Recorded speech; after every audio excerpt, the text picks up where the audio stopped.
জয়গুরু। আজকে এখানে অত্র এলাকার সৎসঙ্গীবৃন্দ, এলাকাবাসী সবাই মিলে পরম দয়ালের পূর্ণ আবির্ভাব মাসে তার নাম সংকীর্তন এবং সৎসঙ্গের আয়োজন করেছেন। এখানে এসে ঠাকুর প্রণাম করে আমি অত্যন্ত অভিভূত হয়ে গেছি।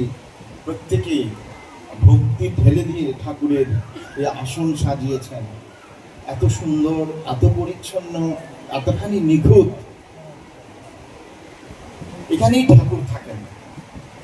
আমরা যেখানে ভক্তি, ভালোবাসা, প্রেম দিয়ে তাকে সাজাই, তার পূজার ব্যবস্থা করি, আরাধনা করি, তিনি সেখানে বিরাজ করেন। মদ্ভক্তা যত্র গায়ন্তি তত্র তিষ্ঠামি নারদ। গায়ন্তি মানে শুধু গান কীর্তন নয়, প্রতিটি কর্মই হচ্ছে তার গান। আমি কিভাবে তাকে সাজালাম, কিভাবে তাকে বসালাম, কিভাবে তাকে ভোগ নিবেদন করলাম, এই সবটাই তিনি গ্রহণ করেন। এতক্ষণ আমরা অনেক প্রসঙ্গ শুনলাম। আমি খুব সংক্ষেপে, সময় খুবই সীমিত, একটা দুটো কথা বলা যায় কিনা আমি দেখছি। শ্রী শ্রী ঠাকুরের এই পূর্ণ আবির্ভাব মাসে তার জীবনের লীলার একটা দুটো কথা বলছি।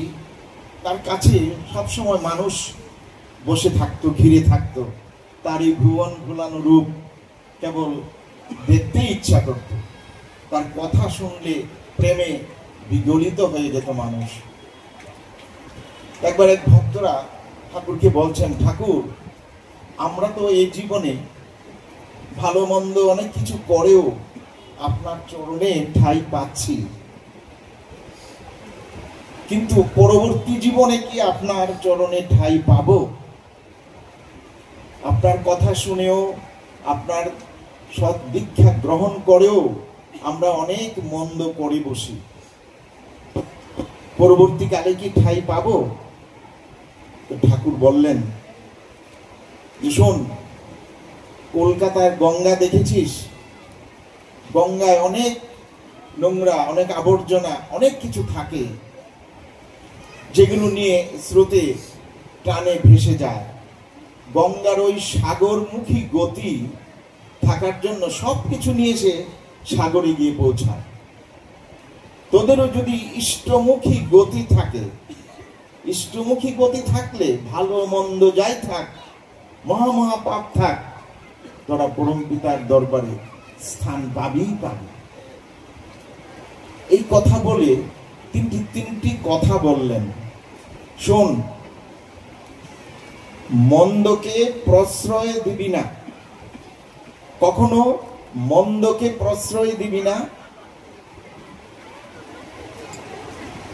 আর তার নাম নিয়ে মেতে থাকবি।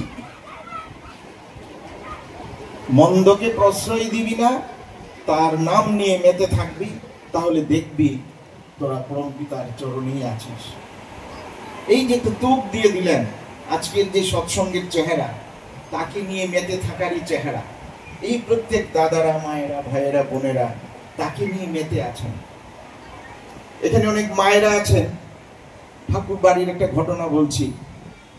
ঠাকুর প্রত্যেকের খোঁজ রাখতেন, প্রত্যেক পরিবারের প্রত্যেকের। ঠাকুর শুধু বসে বসে কথাই বলতেন না, কোন বাড়িতে কি হচ্ছে, কার মঙ্গলের জন্য, ভালোর জন্য, জীবন বৃদ্ধির জন্য কি দরকার, ঠাকুর বলতেন। তো ওইখানে দেওঘরের এক কর্মী দাদার ছেলে স্ত্রী আসন্ন প্রসবা। তো ঠাকুর বাড়ির একটা রেওয়াজ, রুজি ঠাকুর প্রণাম করতে যাওয়া। তো তিনি কিছুদিন ধরে যেতে পারছেন না, তার শারীরিক যন্ত্রণা।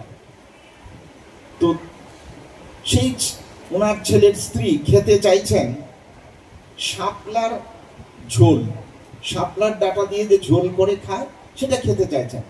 আসন্ন প্রসবা স্ত্রী, বাড়ির লোকজন সবাই ব্যস্ত হয়েছেন, কোথায় শাপলা পাওয়া যায় শাপলার ঝোল খাওয়ানোর জন্য।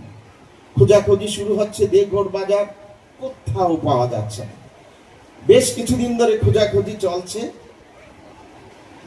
এদিকে একদিন ওনার ছেলে গিয়ে বাজারে শাপলা পেয়েছে, এক জায়গায় কিছু ছিল, সেটা পুরোটাই নিয়ে এসেছে। বাড়িতে। আর ওইদিকে ঠাকুরও 2-3 দিন যাবৎ বলছে আমি শাপলার ঝোল খাবো। একে তাকে বলছে, খোঁজাখুঁজি চলছে, শাপলার ঝোল, শাপলা পাওয়া যাচ্ছে না। তো খবর গেল ঠাকুর হারাধনদার ছেলে শাপলা পেয়েছে দেওঘর বাজারে, ওর স্ত্রীর এই শাপলার ঝোল খাওয়ার জন্য নিয়ে এসছে, বলে যা যা আমার জন্য নিয়ে আয়। তো দাদারা এসে হারাধনদাকে বললো ঠাকুর শাপলা ঝোল খাবেন, শাপলা চেয়েছেন। বলছেন তাই নাকি, তাহলে অর্ধেক দিয়ে দাও। অর্ধেক নিয়ে ঠাকুরকে দেওয়া হলো। ঠাকুর বললেন বঙ্কিমদাকে, এই বঙ্কিম এগুলো রাখ। তারপর বলছেন আর নাই।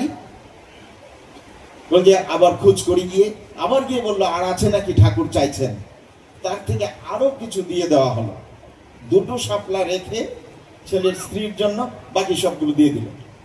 ঠাকুর রাখলেন, বললেন আর নাই। আবার এসে হারাধনদাকে বললো এইরকম ঠাকুর আরো চাইছেন। বলছে 2টোই তো রেখেছিলাম, দিয়ে দাও 2টোই, ঠাকুর চাইছেন যখন, আগে ঠাকুরের ইচ্ছা পূর্ণ হোক। ঠাকুর নিয়ে গেলেন, বঙ্কিমদাকে বললেন এইগুলো রাখ, রেখে দেওয়া হলো। হারাধনদার ছেলের স্ত্রী আর শাপলার ঝোল খাওয়া হলো না। আর শাপলা যে ঠাকুর রাখলেন, ঠাকুরের ঘরে এক জায়গায় রাখতে বলেছিলেন, সেখানে থেকে থেকে 5-7 দিন পরে এগুলো শুকিয়ে গেছে। ঠাকুরের ভোগের ঘরে আর দেওয়া হয়নি, ঠাকুরও খাননি। তো বঙ্কিম একদিন বলছেন ঠাকুর আপনি এত ব্যস্ত হয়ে শাপলা খাবেন বলে শাপলা এনে রাখলেন, এগুলি তো শুকিয়ে যাচ্ছে, নষ্ট হয়ে যাচ্ছে, এগুলি কেন আনলেন? তখন ঠাকুর একটা কথা বললেন, যে ঠাকুর বললেন শোন, এই শাপলার ঝোল হারাধনের ছেলের বউ যদি খেত, ও আসন্ন প্রসবা তার পেটের বাচ্চা নষ্ট হয়ে যেত। শাপলার ঝোল পেটের বাচ্চার পক্ষে উপযোগী নয়, সে মৃত বৎসা হতো। ঠাকুর সেটা জানেন, তাই ঠাকুর একটা বাহানায় তিনি নিজে খাবেন বলে সেটা পুরোটাই আনিয়ে নিলেন, আর নাই বলে পুরোটাই এনে রাখলেন। হারাধনদার ছেলের বউ বেঁচে গেল, সুন্দর প্রসব হলো সে বাচ্চা। তো ঠাকুর এইরকম প্রত্যেকের, ঠাকুরের জীবনে আমরা দেখি তিনি প্রেমময়, পরম প্রেমময়, প্রেমের ঠাকুর। তিনি প্রত্যেকে বাঁচাতে এসেছেন।